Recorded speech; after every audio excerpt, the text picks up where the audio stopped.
সময় লাগবে? আরে বা পুলিশের চাকরি তুমি তো বুঝোই, কখন কোথায় দিলে তা নিজেই জানি না। একটা মেয়ে এভাবে রাস্তার পাশে দাঁড়িয়ে থাকা বিষয়টা বুঝো? আসলে সরি, আর কখনো দেরি হবে না প্লিজ। আগামী সপ্তাহে আমাদের এনগেজমেন্ট, বিষয়টা একটু ভালো রাখা উচিত। হ্যাঁ অবশ্যই, তার জন্য তোমাকে ডাকলাম এখানে। কেন ফোন দিবো আবার? হ্যাঁ হ্যালো, হ্যাঁ সব দোকানটা কালেকশন করছো? আচ্ছা আচ্ছা শোনো, এই এখন থেকে ওই অটো টাকা আর নিবে না, তুমি একটা কাজ করো, ওই টাকাগুলো নিবে। আর আমি একটু ব্যস্ত আছে, খুব সাবধান, ওকে? রাখো।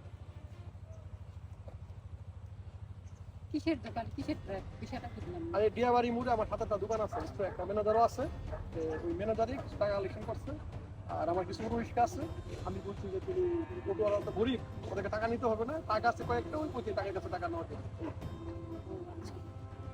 তুমি তো পুলিশের চাকরি করো, এত টাকা কোথা থেকে পাও? এই শুনো, একটা সাংবাদিক আছে আমাকে মানে প্রতিনিয়ত ফলো করে, তুমি আর তুমি কথাবার্তা বলো না, আমি যাই। এই শোনো, পরে পরে কথা হবে, পরে কথা হবে।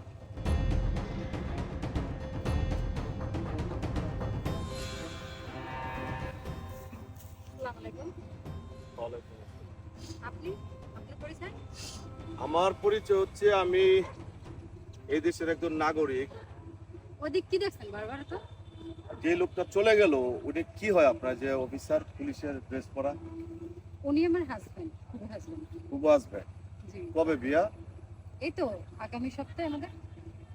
আচ্ছা আচ্ছা আচ্ছা, আমি ওনাকে বেশ কয়েকদিন যাতে ফলো করতেছিলাম। উনি বোধ দিয়াবাড়ির কোনাতে ডিউটি করেন। হ্যাঁ, তো আপনি কি তার সবকিছু জানেন? সে আচ্ছা, কি- আপনি কেন ফলো করতেছেন ওনাকে? না না, উনি কি নীতিবান অফিসার নাকি ঘুষখোর অফিসার, এটা কি জানেন কি আপনি? বলেন আপনি আবোল তাবোল সব?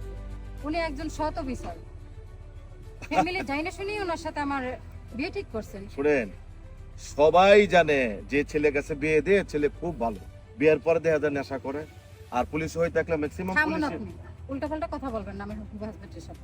আচ্ছা ঠিক আছে, আমি আপনাকে শুধু একটু বলবো, এখনো সময় আছে যেহেতু বিয়ে হয়নি, আর একটু ভাবেন বা তার বিষয়ে একটু জানেন। ভালো থাকবেন। আসসালামু আলাইকুম। ওয়ালাইকুম আসসালাম। বিষয়টা আচ্ছা, বাইরের লোক কি বলো না বলো এইসব মাথায় রেখে কোনো লাভ নেই।